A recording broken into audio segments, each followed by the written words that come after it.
Welcome to this series of introductory lessons related to the time value of money. My name is Brent Pritchard. I teach college finance courses, and I'm here to help you grasp this all-important concept. This introductory series is designed to help you learn how to apply the mathematics of finance in less than a month, provided you commit to one or more lessons a day. It's that easy. Acquiring the hard skill that is the mathematics of finance does not need to be hard. I hope you enjoy this fun new take on this age-old concept. And after you've done that, please consider telling your friends about this channel, TVM Rules, and the book, Would Your Boomerang Return, also known as the Boomerang Book, that made it possible. I like to start every class with a quote, so here we go with the quote of the lesson from Andrew Jackson. Take time to deliberate, but when the time for action arrives, stop thinking and go in. It's hard to describe the feeling of typing the end in a manuscript. In a nutshell, the objective of the book project was to provide a fun, new take and way of learning this age-old concept. So in the same spirit, when I typed the end, I also added a colon and typed the beginning. In this lesson, we're focused on the fact that the end is also the beginning as it relates to the timeline and the mathematics of finance. We're on the home stretch of this introductory unit, given that this is lesson 20 out of 28. This means that we've covered a lot of great content and that you can count the remaining lessons on both hands. So here's the real-world situation that we're going to be analyzing and evaluating in this lesson. So let's break this down and summarize it. You've got money in a savings account, 6 years, in 5 years, at the beginning of the 6th year, you think you'll have $60,000 in that account. We're provided with a true annual investment yield of 2.25%. And then you're going to start making deposits. There are going to be 6 $5,000 deposits that are going to happen between the end of the 6th year and the beginning of the 12th year, the end of the 11th year. And around that time, you're also going to start taking withdrawals in the amount of $7,500 each year. And that first withdrawal is going to happen at the end of the 10th year.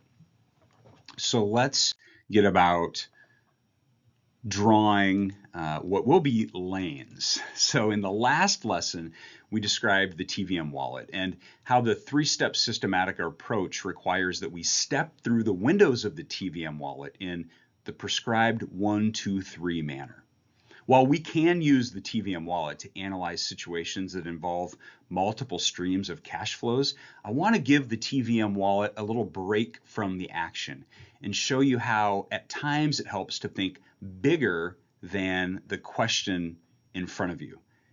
And what I mean by that is keeping each cash flow stream in their own lane. And when you can wrap your head around this point, it really opens things up and makes thinking about real world time value of money situations more manageable. And you also might find that in some situations, it's easier to go right to drawing timelines and writing the relevant building block time value of money equations. And as you'll see in this lesson, I still count on my fingers. It's still helpful for me to do that. So let's draw the different lanes. And we're going to be using the space in the upper right-hand corner of this slide to write the relevant building block time value of money equations. So here we have a traffic lane. We can think about it like that. Here we have the lines down the middle of the interstate highway.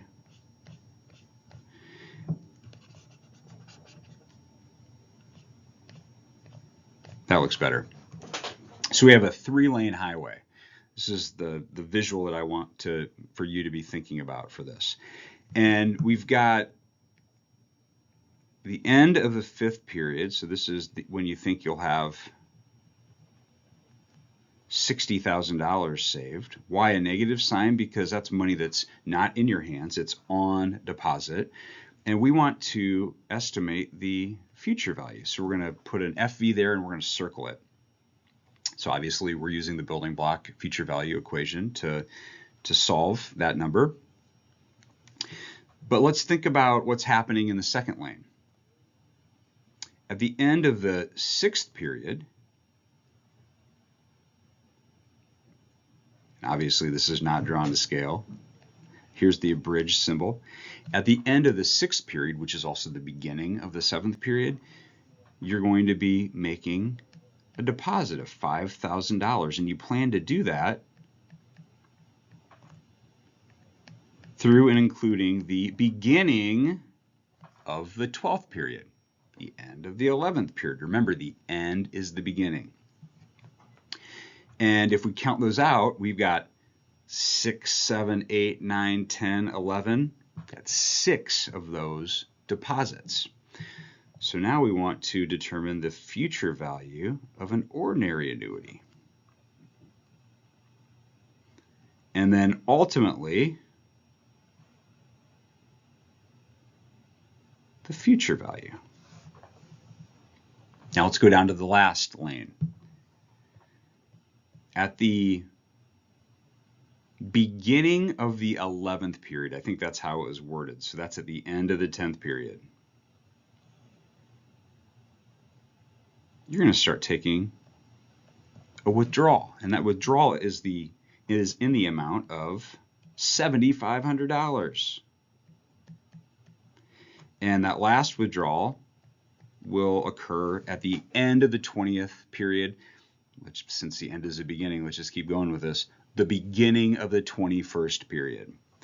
And we want to determine the future value of an ordinary annuity, so I'm going to circle that. Remember, it's ordinary for the future value of an annuity, not an annuity on steroids, right? Because we don't work with that equation.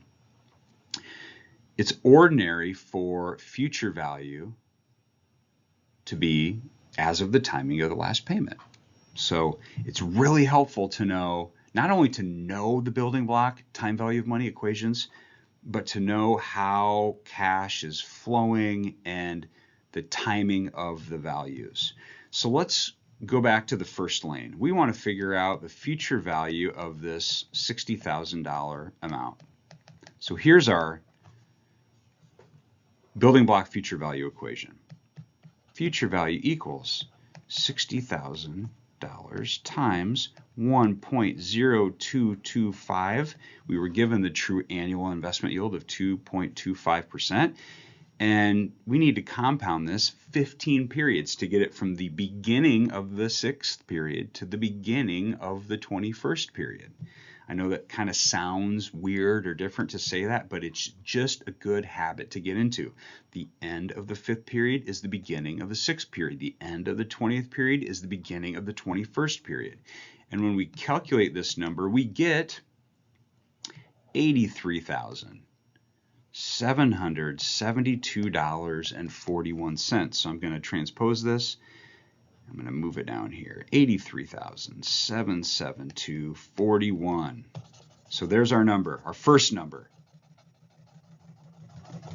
Now where are we? We're in the second lane. Remember, it's important to keep these monies in their own lanes, and it's also important to recognize that around the middle of this timeline, monies are going to start flowing into the savings account. Then soon after, monies are going to start flowing out, and they'll still be flowing in. And so all of this is happening. Monies are flowing in, monies are flowing out. But we don't need to get bogged down with that thought. We just need to think bigger than this question so that it doesn't become a problem. And we do that by keeping these cash flow streams in their own lanes, because by doing that, we'll get our answer.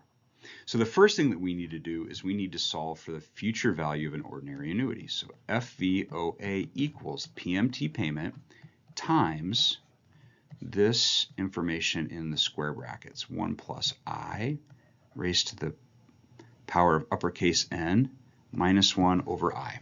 So that's our future value of an building block future value of an ordinary annuity equation.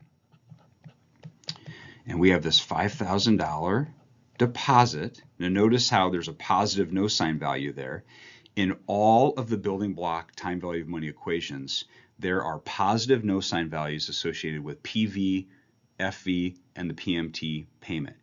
Even if this is a deposit and the monies would be leaving your hands. Now, when you're working with the TVM wallet, and as I mentioned, you can use the TVM wallet to solve this question.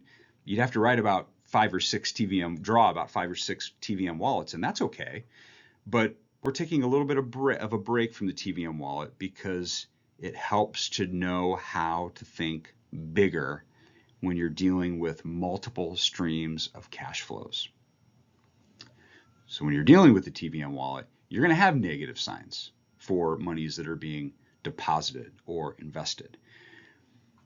And those negative signs will relate to PV or PMT payment, for example.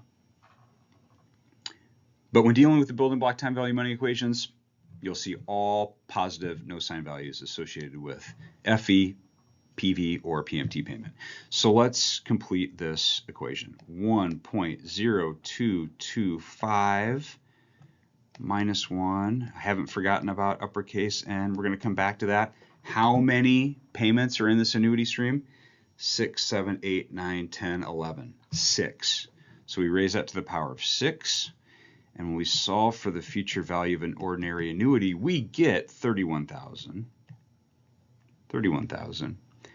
738.99. Okay, that's great. That's the answer we wanted to get. But let's go back to TVM rule number 1. It's a no-no to add or subtract or compare monies in different points in time. Why? Because there are markets for capital. In other words, money can be invested, and when money is invested, it earns a return on investment. And what is a return on investment? Well, in the context of the mathematics of finance, it's the true investment yield. In this case, the true annual investment yield of 2.25%. So we can't compare that amount to the $83,772.41 amount that we just calculated. Why? Because that $83,000 and a lot of change number is as of the end of the 20th period. We've got a value that's as of the beginning of the 12th period, the end of the 11th period. So it's a no-no to add or subtract or compare monies in different points in time because there are markets for capital. And we just can't do that. It's a big time value of money no-no. So we need to compound this to the end of the 20th period. So that's the next step. So let me erase this. And then we'll take this amount that is now a present value. Future value equals present value times, here's the building block future value equation, and that is an I. So future value, and again, we're calculating the future value as of the end of the 20th period.